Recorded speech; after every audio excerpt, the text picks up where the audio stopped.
Okay, so now we are doing a series on coaching. Okay, last week we looked at what is coaching and what is not coaching. Today I want to equip you with the GROW coaching model. This is a simple agenda for a coaching session, whether it's formal or informal. And learning this will give you confidence to deal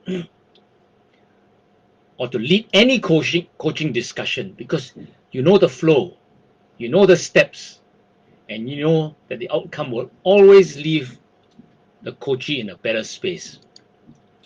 This is like many of your experience with the 5 solid goal questions. Once you've learned the 5 solid goal questions, you know how to initiate a conversation that introduces 8 reasons why people do MLM. And you ask 5 questions in precise sequence with confidence. And if it's a serious person, both of you will be wowed at what you've discovered at the end of the session. And remember, when you started the session, you didn't have the answers. You just asked the questions.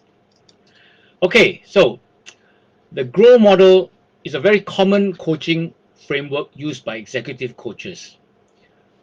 GROW is an acronym that stands for, G, goal. What do you want? R, reality. Your current reality. Where are you now? O, there are a couple of terms people use for O, options. What could you do, including obstacles. What to avoid. And W is the will. Is the way forward, or what's next, or is the wrap up when you finish the coaching conversation. Who will do what by when. That's the action step. So goal, reality, options, obstacles, will, way forward, what's next. John Whitmore described these phases in his book Coaching for Performance as the 4 key elements of every coaching session, whatever you call it. And coaches use this model to help their coaches improve performance, solve problems, make better decisions, learn new skills, and reach their career or life goals. Let's start with goal.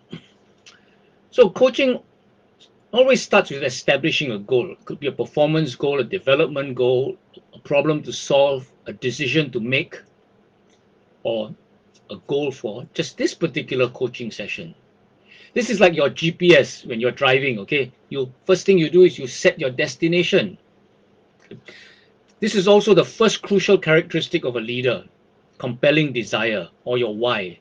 This is habit 2 of highly effective people. Begin with the end in mind.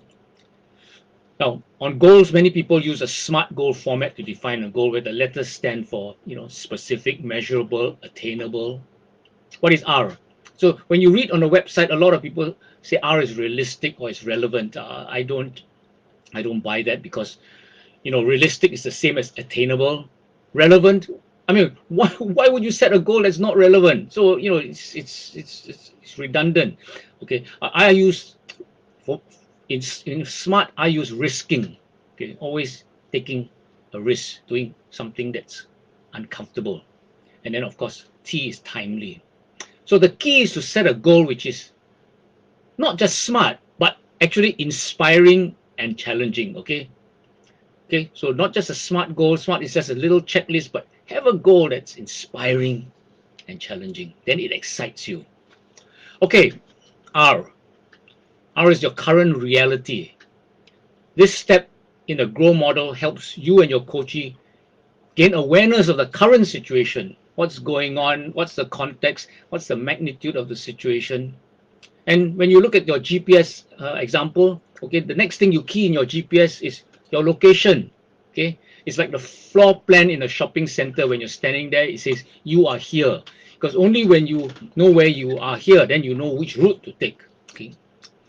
Now, I've heard some coaches, when they explore this stage, consider outer inner perspectives. The outer perspective identifies the playing field, your strengths, challenges, issues that will come into play. And then the inner perspective explores the emotions and motivations connected to the desired change.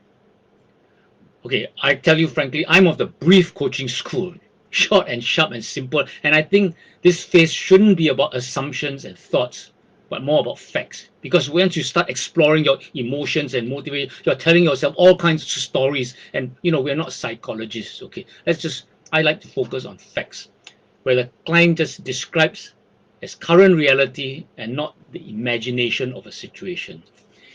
And this is often a big aha. Once you understand your reality of where you are, it's the moment where the next steps become quite obvious. Now, most people actually have not thought about their current state, or they have an incomplete perspective. They see the cup as half empty. They see only the negative things or what they hear from other people. Get affected emotionally. That's why when you're down, those of you who work with me, I suggest you write 5 or 10 blessings. When you write that, you become more aware of your actual reality, not just the bad things that make you feel down. Now, for the coach, this is a reminder to use your active listening skills. Okay, don't jump to a solution to generate a solution, or jump to share your own opinions. Okay, use active listening skills. Okay, so GRO, options and obstacles. Okay. So there will be obstacles stopping the client getting from where they are now to where they want to go. If there were no obstacles, the client would already have reached his goal. Okay, so in the GPS example, you see the traffic jams are identified, where the speed traps are, where the ERP charges are, so that you can plan to avoid them or overcome them. For example, if you see an ERP there, you don't want to avoid it, then you better have money inside your card so you can make plans. Okay. Once both of you have a clear understanding of the situation, the coaching conversation turns to what the coachee can do to reach their goal. You're examining possibilities, you're looking at strengths, you're looking at resources, you're looking at all the options that are available. Okay. And the coachee will generate ideas that can contribute to the solution of the problem. Okay. Now, at first, it's important, I think, not to judge the options. Just collect them. Okay, this is called brainstorming. Is start a creative brainstorming process without censure, without conditions. Just generate solutions. Then later you can structure it to evaluate every option. At this point, we're talking about doing. Okay, we're talking about doing, finding what actions we want to take. But remember, the power is in the being, it's in your way of being.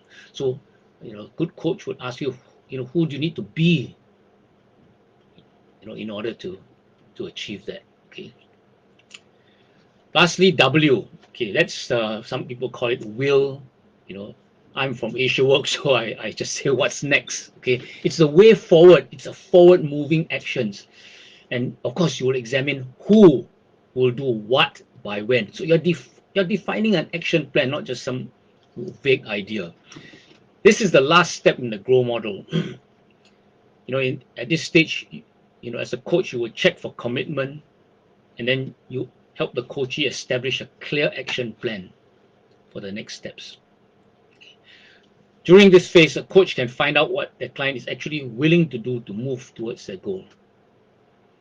This is the phase where you create accountability and you create a structure for tracking future progress.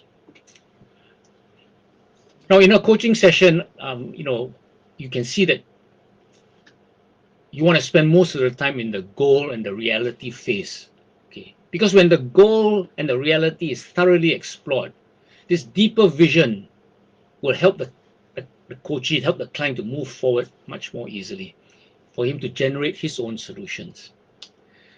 Okay, let me give you a very simple example, that we do every day when we do TR90. Okay, so using the GROW model to achieve a goal of bringing down the weight. So let's say the client wants to bring his weight down to 50 kilograms within 3 months and to keep it down. Okay, that's their goal. Okay, if you ask a few more probing questions, you establish if the concerns were fat, or is it muscle, or is it size, or are there any other health issues like diabetes or hypertension. Okay. The more heartfelt and the more personal, the more meaningful the goal is to the person, and they're more likely to commit to and achieve the goal. Okay, so you want to have some exciting goal. Okay. Next would be to establish the reality. Okay, and that simply what is the weight, what are the other readings, okay, that that you get on the Omron. Okay, so that's establishing the reality. The third step, obstacles or options. Okay, this is when you ask awareness questions to deepen understanding of what is happening when the client has tried to lose weight in the past. So you identify the obstacles. Okay, um, these questions could include when you've been when you have been able to lose weight, what made the difference? What is the difference between the times you're able to keep weight off and the times, and the various questions. Finally, W, what's next, or the will or the way forward. Okay, what would have to change for you to be sure you could lose the weight and keep it off? Questions like this. Okay, just a simple example. You can see the pattern. Okay, using the GROW model.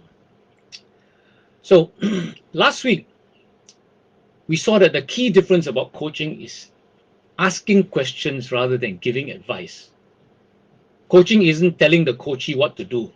It's helping the coachee come up with their own answers by asking the right question at the right time. So next week we will explore some questions you can ask at each of the 4 stages of the GROW model. Okay, so we'll revise the GROW model again, and we'll look at some questions.